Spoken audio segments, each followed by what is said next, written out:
मुख्यमंत्री डॉक्टर मोहन यादव की अध्यक्षता में आयोजित कैबिनेट बैठक में राज्य के समग्र विकास को लेकर कई महत्वपूर्ण और दूरगामी निर्णय लिए गए। बैठक में किसानों, शिक्षा, स्वास्थ्य, बुनियादी ढांचे को मजबूत करने पर विशेष ध्यान दिया गया। किसान कल्याण वर्ष के तहत सरकार ने बड़ा फैसला लेते हुए मुआवजा वितरण में फैक्टर 2 लागू करने का निर्णय लिया है, जिसमें ग्रामीण क्षेत्रों में किसानों को अब 4 गुना तक मुआवजा प्राप्त हो सकेगा। इसके साथ ही प्रदेश में सिंचाई क्षमता को बढ़ाने के उद्देश्य से 1100 लाख हेक्टेयर भूमि को सिंचित करने का महत्वाकांक्षी लक्ष्य निर्धारित किया गया है। राज्य मंत्री नरेंद्र शिवाजी पटेल ने बताया कि राज्य सरकार ने विकास कार्यों को गति देने के लिए करीब 33,000 करोड़ रुपए की बड़ी राशि को मंजूरी दी है।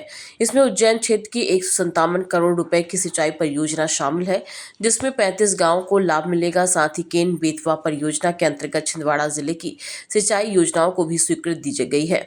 ग्रामीण संपर्क को मजबूत करने के लिए 6,150 करोड़ रुपए लागत से सड़कों का निर्माण कार्य किया जाएगा। छिंदवाड़ा जिले के पुनर्वास पैकेज में 128 करोड़ रुपए की अतिरिक्त राशि भी स्वीकृत की गई है।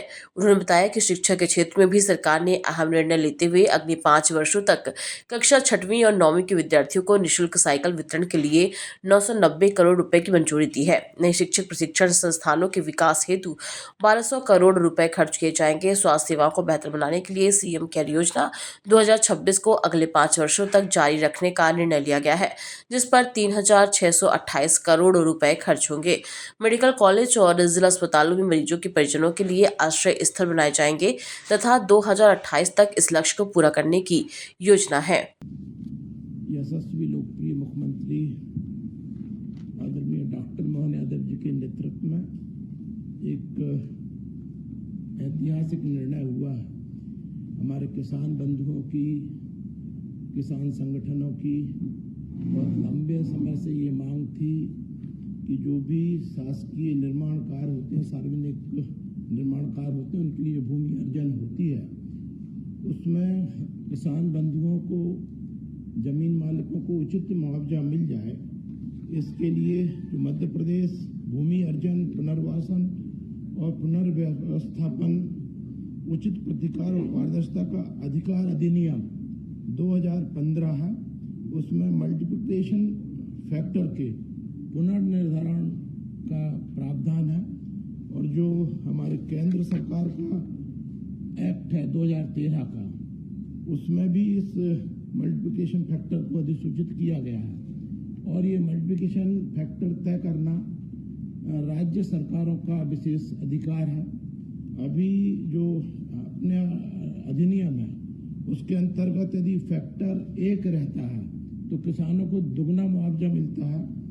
और अब इस फैक्टर 1 जो है उसको आज मध्य प्रदेश की सरकार ने, हमारे लोकप्रिय मुख्यमंत्री डॉक्टर मोहन यादव जी के नेतृत्व में मंत्रिपरिषद ने फैक्टर 2 इसको निर्धारित किया है ग्रामीण क्षेत्रों के लिए।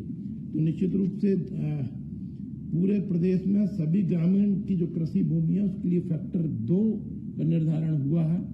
फैक्टर 2 होने के परिणाम स्वरूप अब 4 गुना मुआवजा हमारे प्रदेश के किसानों को मिला करेगा। यदि किसी भी शासकीय कार्य के लिए, सार्वजनिक निर्माण कार्य के लिए यदि भूमि अर्जन की जाएगी, निश्चित रूप से ये एक ऐतिहासिक निर्णय है हमारे किसान भाइयों के हित में।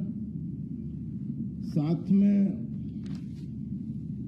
आज निर्माण कार्यों के लिए भी 33,000 करोड़ से अधिक के कार्य स्वीकृत किए गए हैं। जिस तरह से कि मध्य प्रदेश की सरकार ने हमारे लोकप्रिय मुख्यमंत्री जी के नेतृत्व में सिंचाई क्षेत्र को बढ़ाने का जो तय किया है कि हम 100 लाख हेक्टेयर क्षेत्र को सिंचित करेंगे, उसकी दिशा में निरंतर मध्य प्रदेश की सरकार प्रयास कर रही है। आज भी मंत्रिमंडल ने उज्जैन की इंदौख रुद्रहेड़ा सूक्ष्म सिंचाई परियोजना के लिए 157 करोड़ रुपए से अधिक का प्रावधान वाली परियोजना को स्वीकृत किया। इससे हमारे 10,800 हेक्टेयर क्षेत्र के कृषि भूमि को सिंचित करने का काम किया जाएगा और जिससे 35 गांव के किसानों को लाभ प्राप्त होगा। साथ में जो केन बेतवा परियोजना है उसके अंतर्गत छिंदवाड़ा में सिंचाई कॉम्प्लेक्स परियोजना चल रही है, उसमें भी हमारे किसानों को जो विशेष पुनर्वास पैकेज है, उसमें 128 करोड़ रुपए की वृद्धि की गई है। इससे 628 ग्राम लाभान्वित होने हैं छिंदवाड़ा जिले के। तो निश्चित रूप से इस परियोजना से जो लाभान्वित गांव है तेजी से ये परियोजना लागू हो। 1,90,500 हेक्टेयर क्षेत्र में ये सिंचाई परियोजना बन रही है। इस पुनर्वास पैकेज से इस परियोजना को निर्माण कार्य में गति मिलेगी। लोक निर्माण विभाग के अंतर्गत भी विभिन्न विकास कार्यों के लिए 25,164 करोड़ रुपए की स्वीकृति प्रदान की गई है। इसके अंतर्गत ग्रामीण सड़कों एवं अन्य जिला मार्गों के निर्माण और उन्नयन के लिए लगभग 6,150 करोड़ रुपए, पुलों सड़कों के उन्नयन के लिए 1,087 करोड़ रुपए, भवनों के मरम्मत और विभागीय परिसंपत्तियों के संधारण के लिए 765 करोड़ रुपए, बृहद पुलों के निर्माण की योजना के लिए 16वें वित्त आयोग की अवधि में लगभग 9,950 करोड़ रुपए की स्वीकृति प्रदान की गई है। शिक्षा के क्षेत्र में आज पुनः हमारे मुख्यमंत्री डॉक्टर मोहन यादव जी के नेतृत्व में हमने आगामी 5 वर्षों के लिए कक्षा 6वीं और 9वीं के अध्ययनरत विद्यार्थियों के लिए निःशुल्क साइकिल परियोजना का प्रदान करने की योजना का एक्सटेंशन किया है, वृद्धि की है। इसमें लगभग 990 करोड़ रुपए खर्च होंगे और हमारे मध्य प्रदेश के कक्षा 6वीं तथा 9वीं के विद्यार्थी लाभान्वित होंगे।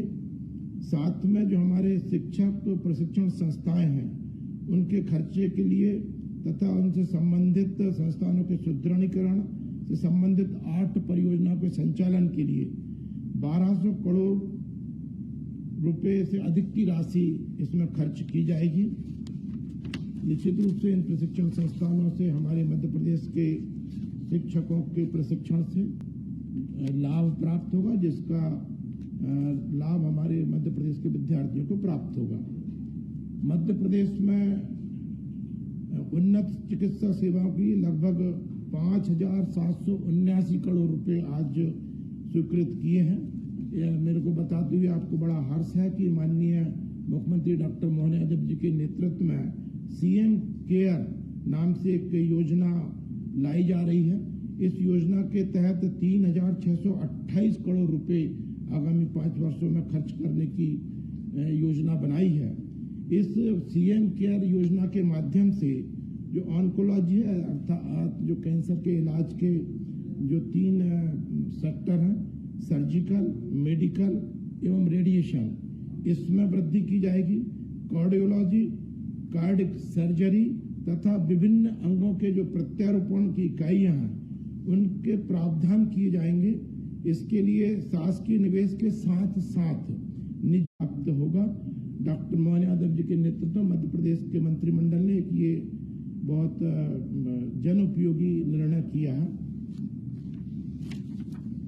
एक और निर्णय है कि चिकित्सा महाविद्यालयों में और जिला चिकित्सालयों में भी जो मरीज आते हैं उनके साथ में उनके परिजन रहते हैं, उन परिजनों को रहने की, खाने पीने की व्यवस्था की कई बार तकलीफ आती है।